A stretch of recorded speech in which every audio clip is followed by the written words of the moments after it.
Dying Light 2 is a special case of a game that defied a lot of expectations set up for it when it released. Revealed first at E3 2018, I was 16 years old watching a trailer that showed off a sequel to a game that I had only heard amazing things about from my friends. Then the game just kinda fell off the face of the earth. There was another trailer at E3 2019 that promised the game was coming spring of 2020. I think we all know how that turned out. Then the game got delayed indefinitely close to its 2020 release date, and with the world getting shut down adding even more strain on a project in disarray, development hell was an apt description. But Techland managed to pull through, and with developer communication through a series of videos about the development of the game released. February 4th came, and after playing the game for the past 3 days because I was busy in between when the game released and Tuesday of last week, I can begin to understand why its launch was such a big deal. The original Dying Light, when it was first released, was considered alright by a lot of people, but over time people threw aside the little gripes they had with the game and instead remembered it for the things it did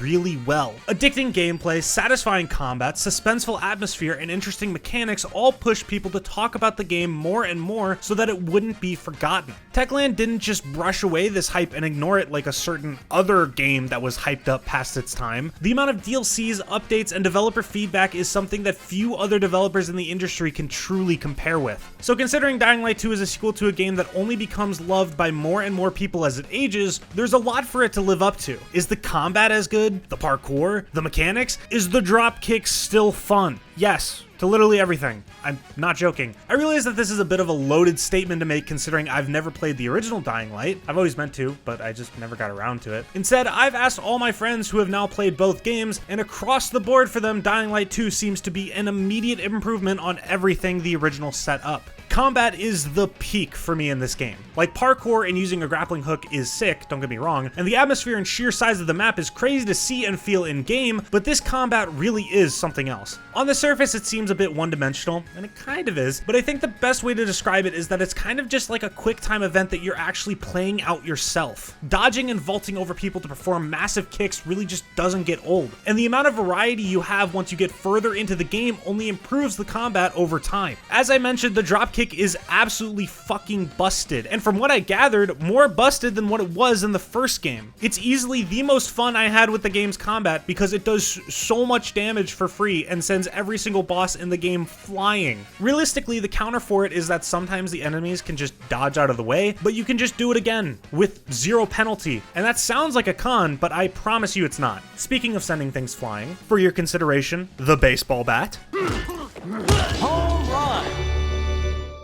Honestly, this is more speaking of variety, but the sheer amount of weapons and the shit they do to enemies in this game is crazy. From broken pipes to katanas to tomahawks and even Final Fantasy-esque swords that can slice someone in half first try, there's something for everyone to pick up and use here. It doesn't even end at weapons you hold. There's a lot of environmental weapons at your disposal to use while in combat, and managing to not only notice that those options are there, but capitalizing on them feels absolutely amazing. The thing that really sells all of this combat though is just how satisfying it is to kill people. In the game. Don't put me on a watch list, please. What I mean by that is that they've nailed the feedback you get from combat. Punching people, the gore, and God, the voice acting, which I'll touch more on later. Just the care they put into making sure that hitting things in this game felt good doesn't go unnoticed. Parkour is probably this game's best selling point, and it doesn't disappoint. Parkour in games, especially open world games, are kind of an untapped genre, I feel like. We got, the original Dying Light, Mirror's Edge 2, the Assassin's Creed games, Titanfall 2, technically, Ghost Runner, fucking Prince of Persia? I don't know, man, I googled this shit. What I'm trying to say is there's not a lot of parkour games, but Dying Light 2 is probably only beaten by Mirror's Edge Catalyst. Okay, I'm realizing that can be taken as an insult depending on how you really felt about Mirror's Edge Catalyst, but the parkour in this game is a lot of fun. It's momentum based, so it took me a second to get used to, but as you progress more and more, you start to unlock parkour abilities that let you run around the world faster, jump further. Hell, the grapple hook alone is worth playing this game for. Every single game I can think of that has added a grapple hook has only been improved by it. It's literally just a free addition. It's a free improvement to your game. The map to play around with all these parkour mechanics is massive, and for the amount of detail shoved into everything, I wouldn't blame you if you assumed that this was the entire map. So here's the rest of it. Most of the interiors are accessible, and considering I did most of the quote-unquote repetitive content in between missions to fill up my stamina, immunity, and health, I didn't feel burnt out with any of the game at the 22-hour mark. This world's atmosphere isn't just empty and lifeless either. Besides the detail that I've mentioned, the sounds and sights It's genuinely immersed me in the world around me. During the daytime, it's calm and peaceful. You'll hear birds, wind, the sound of people working. But during the night, all you hear is absolute chaos. The constant growl of zombies, screams from dying people far away. Just general chaos makes for a very suspenseful atmosphere around night. Admittedly, I think the first game handles its night in a much more terrifying way. Dying Light's night is pitch black and filled with volatiles just walking around randomly for you to come across because you can only see like 3 feet in front of you. Dying Light 2's night is a lot more open, brighter, and the only time you'll ever really come across a volatile is if you go to like level 3 of a chase, which requires you really fucking up your nighttime parkour or going out of your way to get to it. See, in the beginning of the game, one of the first things you're taught is to not touch the ground, and you shouldn't touch the ground because during the night you'll more than likely start a chase after catching the attention of a howler, which is immediately set up as something that's really bad in the first 2 hours of the game. You can see why in some ways this kind of busts the whole nighttime feel of the game, especially with locking volatiles behind chases, but you really forget about it while playing the story because there's a few times where the game kind of just drops volatiles onto you without saying anything about it. The hospital and VNC tower missions really stand out. I mean, I don't play a lot of horror games, so take my word with a massive grain of salt, but sneaking past the volatiles in the VNC tower was genuinely some of the most stressful 10 minutes of my entire gaming career. I swear to God the developers purposefully made it so that volatiles just stand on top of the table you're hiding under just to fuck with you. Music is a massive part of this whole atmosphere, and this game takes zero misses in that regard. It does something that I first saw in Doom 2016 and have since come to love, which is dynamically updating and changing the score of the game based off of what you're doing. From fighting, parkouring, stealthing, the music of the game swaps on a dime depending on what you're doing, going as far as to literally swap what instruments play in real time with your actions in game. It's just seamless. It feels like a constant score throughout the entire game and not separate tracks. Voice acting in this game is top notch. It goes a long way in selling like every single character in the game. Standouts for me are easily Jonathan Forbes as Hakon. That's mostly because I'm gay for Hakon. I'd happily be his like 5th wife? 4th?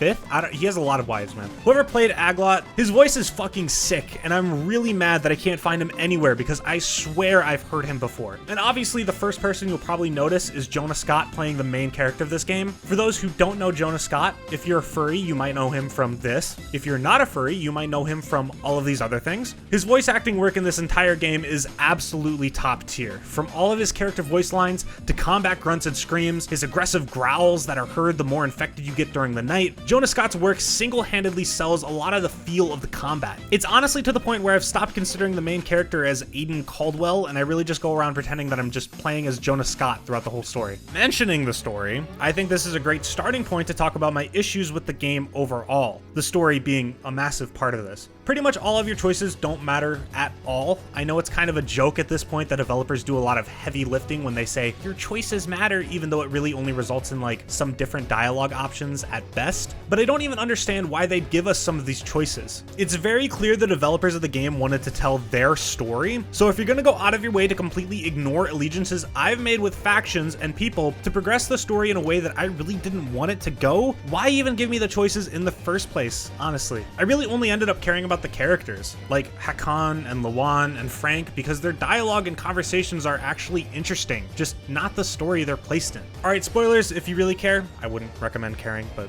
your call. Timestamp on the screen to skip this section. To expand on what I mean, during, I think, the mission right before the first water tower, I was siding with the Peacekeepers and Aitor, who were against Sophie and the Free People, mostly because I just didn't trust Sophie and the leader of the Free People at the time. Carl seemed weirdly fanatical. Carl got kidnapped, I rescued Carl, and after telling me to go to the Motel Tango, which was basically Sophie's and her brother Barney's hideout, I start heading over there, but Hakon, who has done nothing but help me through the entire game, basically reminded me that this might be a trap and that I'm not really supposed to get involved in these guys' conflicts because I'm just trying to pass through. Fast forward, I side with Aitor, clear the water, eventually decided to give it to the Free People because when you give them control over electricity or water, they put cool zip lines and parkour stuff all over the map that makes running around a lot easier. After this, Aitor basically just fell off the map, and I was siding with the Free People to go blow up a windmill and cut off the Peacekeepers' electricity, forcing them to leave the Free People alone. Kind of a massive leap from outright not trusting them at all. You might be thinking, well, your issue was giving the water tower to the free people instead of the peacekeepers, and I thought that too. So I looked it up, and it turns out it has literally no effect on the story at all. You just get cool zip lines for free. Honestly, the one time I really felt like my choices were starting to matter in the game was when I was talking with Sophie, and after picking through the dialogue options, I managed to learn that Herman, her huge bodyguard, is nearly deaf and is extremely vulnerable to any attacks from behind that sneak up on him. I immediately was like, okay, cool information. I'll definitely remember that for normal reasons. But then I just never fought him, and that was clearly because I didn't go into the motel and fall for the obvious bait, and after looking it up, yeah, I would have fought and killed Herman, and then they still would have trusted me to blow up a windmill for some reason anyway. By the way, after this point in the story, this minor character completely ceases to exist. And even if he is still alive, dude just disappears off the face of the earth. He is never relevant again. So even though he's not dead in my version of the story, he might as well be. And this all only begins to get into my issues with the story. All of that doesn't mention the fact that your main motivation throughout the entire story is finding your sister. And once you do find your sister, she gets maybe 3 minutes of screen time and then fucking dies off screen. The main villain of the entire game has no real discernible motivation outside of keeping his daughter alive, but like, why? Why bomb an entire city to do that? He straight up just never elaborates. He just berates us for not understanding him. The last thing I can talk about is the amount of bugs in this game. Most of the reviews put out by review sites highlighted bugs as their #1 concern, and a lot of this was brushed away by a lot of people because Techland put out a day 1 patch which was reported to fix over 1,000 bugs. And even with that massive patch, this game still really shows its development hell the further and further you get into the game. I played the last quarter of this game co-op with my friend Anna, and the amount of bugs we came across were too many to ignore. From silly stuff like animations for the grapple hook just sending people 6 miles across the map, to the final cutscene for the ending of the game not loading properly and skipping itself. Please, I want to be at the beach with Hakon, please. Okay, I saw a wall. Now, don't take this the wrong way, I still greatly enjoyed my time playing co-op. There's a lot of fun to be had running around the world with a friend, and it makes missions a lot easier. I can craft maximum lockpicks, 390. Holy shit, how much scrap do you have? I can craft maximum lockpick 12. You're joking. What the fuck, Anna? I've done a little bit of looting. Especially when I remember a YouTube video I saw telling me about a shitload of rare loot under a lake, which makes certain boss fights a lot easier. He's doing no damage to me, and I think I'm doing a lot of damage to him? Oh, I am. He's half health.